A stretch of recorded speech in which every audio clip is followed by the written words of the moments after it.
ఒకవేళ మనుషులకి ఇష్టం లేదేమో, ఏం రా నువ్వు ఉండించుకోకుండా మొత్తం వాళ్ళకి పెడుతున్నావా, ఏం చేస్తారంటారు. మనుషుల స్వభావం ఇది. దేవుడి స్వభావం వేరు. దేవునికి స్తోత్రం కలుగును గాక.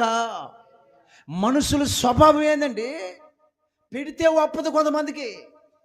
వీళ్ళకే కావాలా, నేనే తినాలా, నేనే తాగాల. అతను అన్నాడు కదా, ఎవరు, ధనవంతుడు, నా ప్రాణమా తినుము తాగుము సుఖించు, ఎవరికి పెట్టద్దు. ఏనండి, ఈ రోజున దేవుని మందిరానికి వచ్చిన మనం, దేవుడు బిడ్డలుగా ఉంటున్న మనం నేర్చుకోవాల్సిన అనుభవం ఏందో తెలుసా? ఉపకారం చేసేవారుగా ఉండాలి. నీకు వీలైనంత వరకు, నీకు ఎంత మటుకు వీలవుతుందో అంత మటుకు నువ్వు మంచి చేయాలనే ఇష్టపడాలా. దేవునికి స్తోత్రం కలుగును గాక. ఈ మంచి చేసిన వాళ్ళని మనుషులు మర్చిపోతారేమో.